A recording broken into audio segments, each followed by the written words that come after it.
कि गरीब लोग ज्यादा बच्चे पैदा करते हैं क्योंकि उन्हें लगता है कि घर में ज्यादा कमाने वाले होंगे, और कुछ लोग तो सीधा उत्तर प्रदेश और बिहार जैसी स्टेट्स पर ही पूरा ब्लेम डाल देते हैं। अब ये बात सच है कि उत्तर प्रदेश और बिहार का इंडिया की पॉपुलेशन में एक बहुत बहुत बड़ा कंट्रीब्यूशन है। इतना बड़ा कि अगर उत्तर प्रदेश और बिहार अलग देश होते तो वो दुनिया का थर्ड मोस्ट पॉपुलेटेड कंट्री होता। इन दोनों की पॉपुलेशन मिलाकर 370 मिलियन है, जो कि अमेरिका और इंडोनेशिया के देशों से भी ज्यादा होता है। लेकिन इतनी ज्यादा पॉपुलेशन होने के पीछे गलती यहाँ पर यूपी और बिहार के लोगों की नहीं है, बल्कि एक ऐसी चीज की है जो लोगों के कंट्रोल से बाहर है। आओ समझाता हूँ आपको ये पूरा रहस्य आज के इस वीडियो में।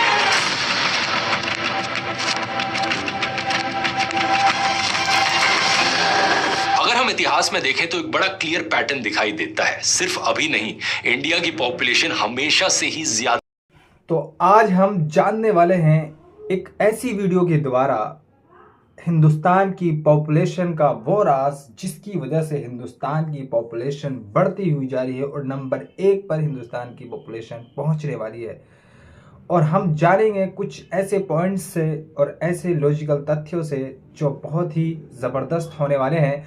तो वीडियो में एंड तक बने रहें। अगर इस वीडियो पर कॉपीराइट नहीं दिया गया किसके द्वारा, ध्रुव राठी के द्वारा, तो ये वीडियो बहुत ही ज़बरदस्त और शानदार और जानदार और मज़ेदार मसालेदार होने वाली है, क्योंकि इस वीडियो में हम तथ्यों के द्वारा, फैक्ट्स के द्वारा हिंदुस्तान की पॉपुलेशन क्यों इतनी ज़्यादा अनकंट्रोल्ड होती हुई जा रही है, क्यों इतनी बढ़ती हुई जा रही है, हम जानेंगे इस वीडियो में। और ध्रुव राठी जी ने किस तरह के तथ्य रखे, पॉइंट्स रखे हैं, किस तरह की रिसर्च उन्होंने की है, वो भी हम इस वीडियो में कवर करने वाले हैं। तो चलिए देर न करते हुए वीडियो को हम शुरू करते हैं। उससे पहले मैं अपने बारे में बताना चाहूँगा, मैं जुबैर अली रिएक्शन वाला लड़का आपकी खिदमत में फिर से हाजिर हुए खूबसूरत ज़बरदस्त वीडियो के साथ। अगर आप मेरे चैनल पर पहली बार आए हैं तो चैनल को सब्सक्राइब करना बिल्कुल ना भूलें और बेल आइकन को प्रेस कर लें, क्योंकि आपको इस तरह की इंफॉर्मेटिव वीडियो मिलती रहे।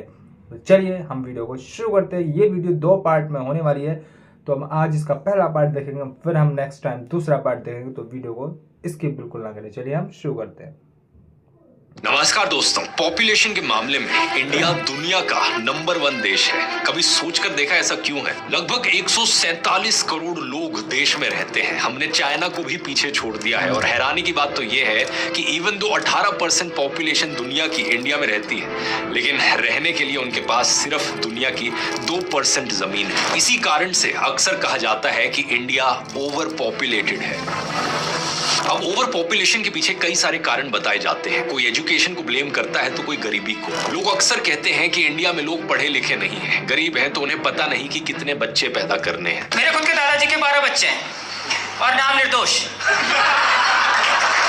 ये भी कहा जाता है कि गरीब लोग ज्यादा बच्चे पैदा करते हैं क्योंकि उन्हें लगता है कि घर में ज्यादा कमाने वाले होंगे, और कुछ लोग तो सीधा उत्तर प्रदेश और बिहार जैसी स्टेट्स पर ही पूरा ब्लेम डाल देते हैं। अब ये बात सच है कि उत्तर प्रदेश और बिहार का इंडिया की पॉपुलेशन में एक बहुत बहुत बड़ा कंट्रीब्यूशन है। इतना बड़ा कि अगर उत्तर प्रदेश और बिहार अलग देश होते तो वो दुनिया का थर्ड मोस्ट पॉपुलेटेड कंट्री होता। इन दोनों की पॉपुलेशन मिलाकर 370 मिलियन है, जो कि अमेरिका और इंडोनेशिया के देशों से भी ज्यादा होता है। लेकिन इतनी ज्यादा पॉपुलेशन होने के पीछे गलती यहाँ पर यूपी और बिहार के लोगों की नहीं है, बल्कि एक ऐसी चीज की है जो लोगों के कंट्रोल से बाहर है। आओ समझाता हूँ आपको ये पूरा रहस्य आज के इस वीडियो में।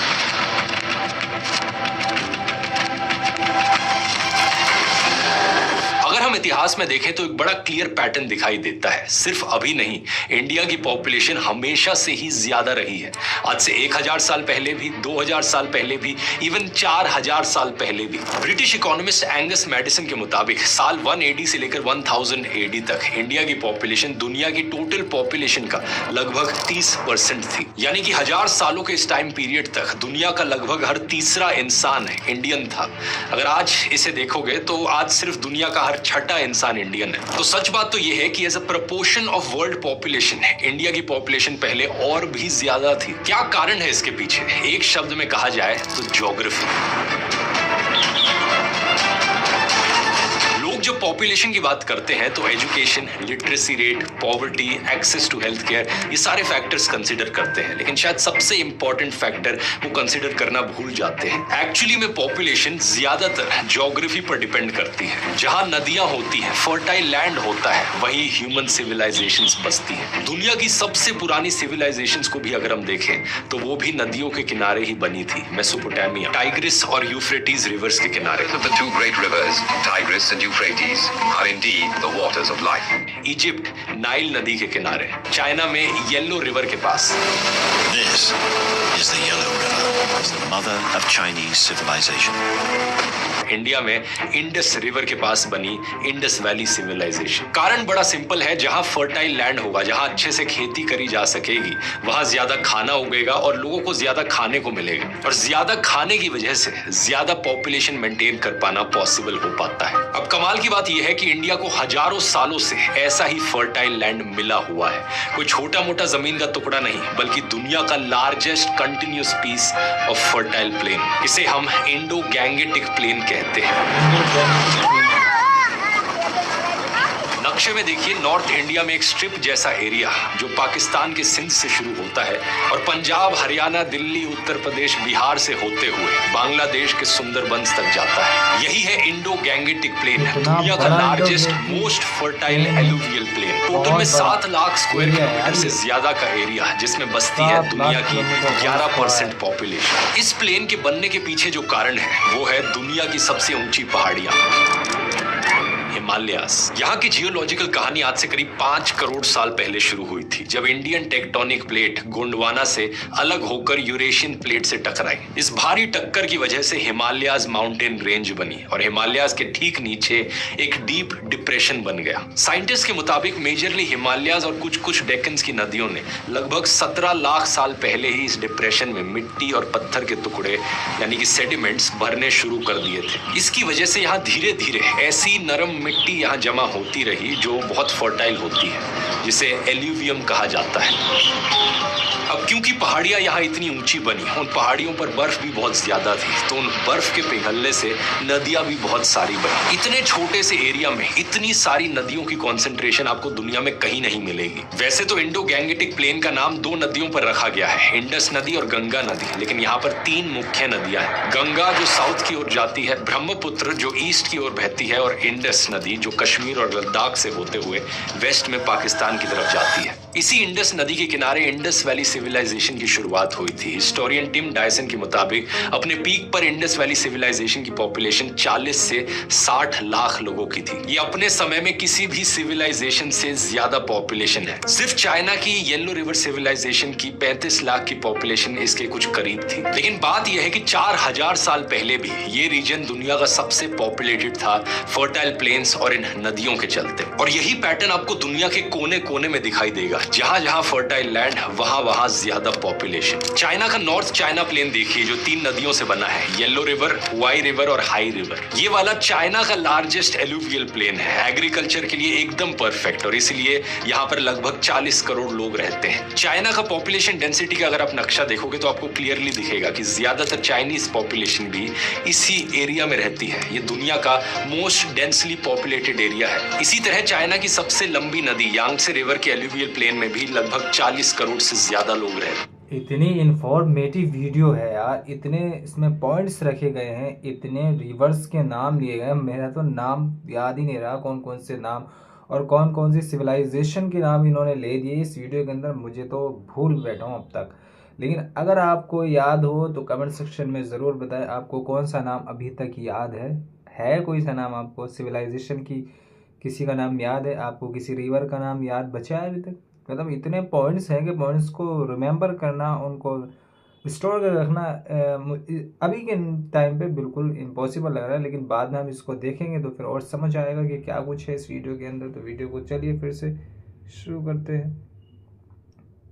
लेकिन बात सिर्फ चाइना की नहीं है, आप यूरोप को देख लो। नेदरलैंड्स और बेल्जियम यूरोप की दो सबसे डेंसली पॉपुलेटेड कंट्रीज हैं। नेदरलैंड्स में पर स्क्वायर किलोमीटर 531 लोग रहते हैं और बेल्जियम में 386 लोग रहते हैं। इसके कंपैरिजन में इंडिया की एवरेज पॉपुलेशन डेंसिटी 484 है। सोचकर देखो, इंडिया जिसे ओवर पॉपुलेटेड कहा जाता है उससे ज्यादा डेंसली पॉपुलेटेड तो एक यूरोपियन कंट्री है नेदरलैंड्स की। और इसके पीछे भी कारण वही है, नेदरलैंड्स की जमीन बहुत ज्यादा फर्टाइल है। यहाँ राइन, म्यूस और शेल्ट रिवर्स का डेल्टा है, कई नदियां हैं, देश भर में कैनाल्स बने हुए हैं और फ्लैट लैंड है, यानी एग्रीकल्चर के लिए परफेक्ट कंडीशंस। नेदरलैंड्स इतना छोटा सा देश है लेकिन दुनिया का सेकंड लार्जेस्ट एग्रीकल्चर एक्सपोर्टर है। इसके बगल में बेल्जियम और नॉर्थ वेस्ट जर्मनी में भी सेम रीजंस की वजह से पॉपुलेशन डेंसिटी ज्यादा है। मतलब आप यहाँ पर साइज कंपैरिजन देखो नक्शे पर, नेदरलैंड्स का साइज इंडिया की एक स्टेट महाराष्ट्र के साइज से आधे से भी छोटा है, लेकिन फिर भी ये पूरी दुनिया का सेकंड लार्जेस्ट एग्रीकल्चर एक्सपोर्टर है। इससे आपको इस तरह की फर्टाइल जमीन की पोटेंशियल पता चल जानी चाहिए। अपनी हाई टेक, सस्टेनेबल और इंटेंसिव फार्मिंग के चलते उन्होंने ये सब अचीव किया, वो भी 90% से ज्यादा पानी बचाकर। साथ में उन्होंने नदियां, डेल्टा और कैनाल्स बनाए। सब कुछ इस तरीके से डिजाइन किया कि हर स्क्वायर किलोमीटर से मैक्सिमम आउटपुट निकल पाए। अब सोचकर देखो, इसी तरीके से इंडिया की इतनी बड़ी फर्टाइल जमीन में किस लेवल की पोटेंशियल है। ऐसी पोटेंशियल वेस्ट हो जाती है अगर उसे सपोर्ट करने के लिए एक एफिशिएंट सिस्टम ना हो। और आज एआई के साथ भी बिल्कुल यही हो रहा है। पोटेंशियल बहुत है एआई में, ये सबको पता है,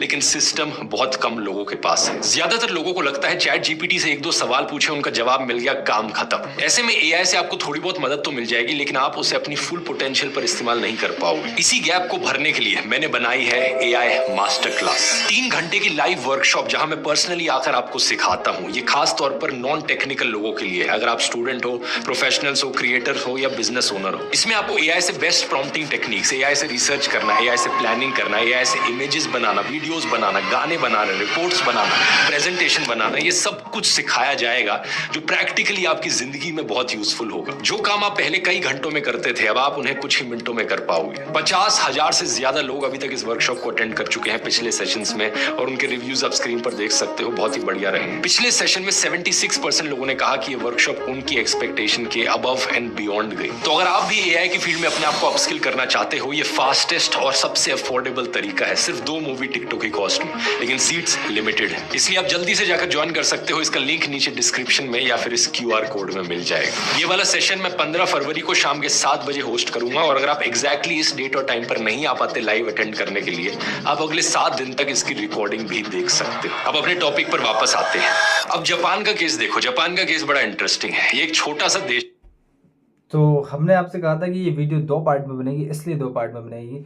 मैं अगर ध्रुव राठी जी से कहना चाहूँगा कि मैंने इस पर रिएक्शन वीडियो बना लिया है, तो अगर चाहूँगा आपसे इजाज़त, परमिशन के इस पर कॉपीराइट ना भेजें, क्योंकि मेरी वीडियो वैसे भी नहीं चलती, कोई देखता ही नहीं है, तो क्या कॉपीराइट आना चाहिए। फिर भी आपसे गुजारिश है कि आप मेरी वीडियो पर कॉपीराइट ना भेजें। Thank you.